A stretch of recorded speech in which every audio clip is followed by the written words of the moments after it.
Sa tuloy-tuloy na marijuana eradication ng pulisa sa rehiyon ng Cordillera, tinatayang 300,000 pisong halaga ng fully grown marijuana plants ang pinuksa ng PNP sa Cayapa, Bacon, Benguet. Patroluman Melba Langbis sa report.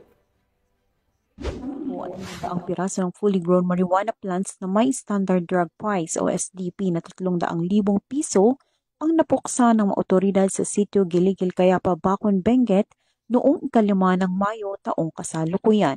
Ang nasabing operasyon ay pinangunahan ng mga tauhan ng Bacon Municipal Police Station, katuwang ang mga tauhan ng Philippine Drug Enforcement Unit, Benguet Police Provincial Office, Regional Intelligence Division, PIDEA Cordillera at iba pang law enforcement unit.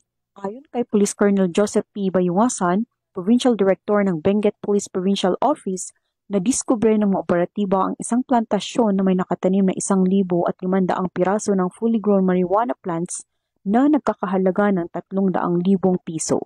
Ang mga nasabing halaman ay binunot at sinunog sa mismong lugar habang ang sapat na sampol ay dinala at sinumiti sa Regional Forensic Unit Cordillera para sa qualitative test. Ang tagumpay na operasyon ay sumasalamin sa pagsisikap ng iba't ibang unit ng kapulisan sa pagpapatupad ng batas na alisin ang mga banta na nauugnay sa droga at isulong ang ligtas na kapaligiran para sa mas mapayapang bagong Pilipinas.